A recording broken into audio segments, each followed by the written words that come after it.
episode of What It's Like to Go to War. And on this one, I want to talk about leadership. I want to talk about unit leadership.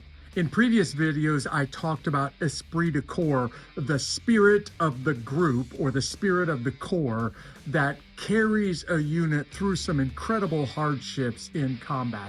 But I also think there is this huge responsibility for leaders to lead each other, as well as to lead the warriors under their command.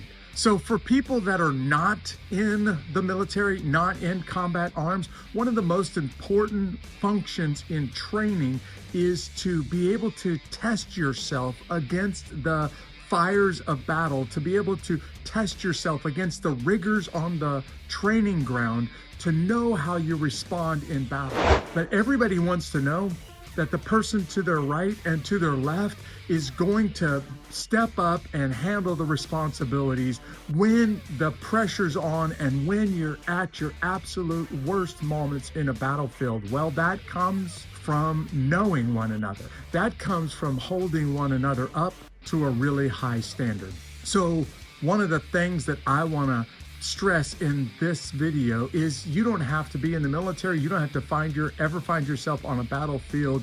You need to be surrounded by really talented, really smart people on your right and on your left, but the kind of people that will hold you to a higher standard, and you will hold them to a higher standard. I've often said that some of the greatest sports teams in history had one or two players that started to outperform everybody on the team.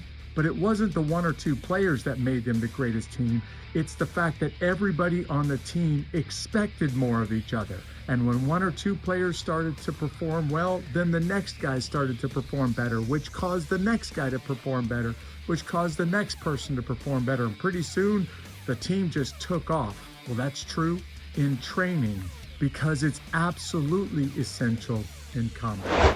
When you're around other leaders in combat, you want to know that they are going to rise to the challenges, and they need to know that you're going to be able to rise to the challenges. And of course, as a leader in combat, you have to lead from the front. Your people need to see that you have the courage to lead, and at all different levels of combat, that looks a little bit different. But the people to your right and to your left also need to see you lead.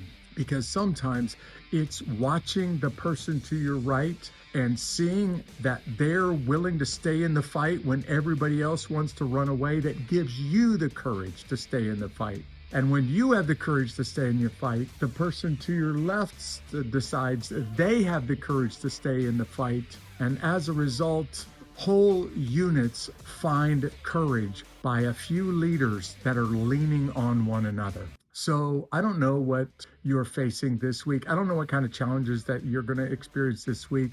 I don't know what kind of team you find yourself on, but I do know this: when you find yourself on a team of people that are willing to step up and to face those challenges, and they expect that of you, the whole team gets better. The whole team is more able to accept challenges. And then when the crucible of battle happens, when the moments that are most dangerous and the entire fight hangs on a couple of moments and a couple of key people in the moment, when those combat leaders are forged like that in training, they're able to respond in those moments on the battlefield. So there is something powerful, something that you almost can't put your finger on, by working with people that are incredibly talented and have an intense sense of duty, and they are going to hold you to a higher standard, and you're going to hold them to a higher standard. This is just some leadership thoughts, combat leadership thoughts on this episode of What It's Like to Go to War. See you next time.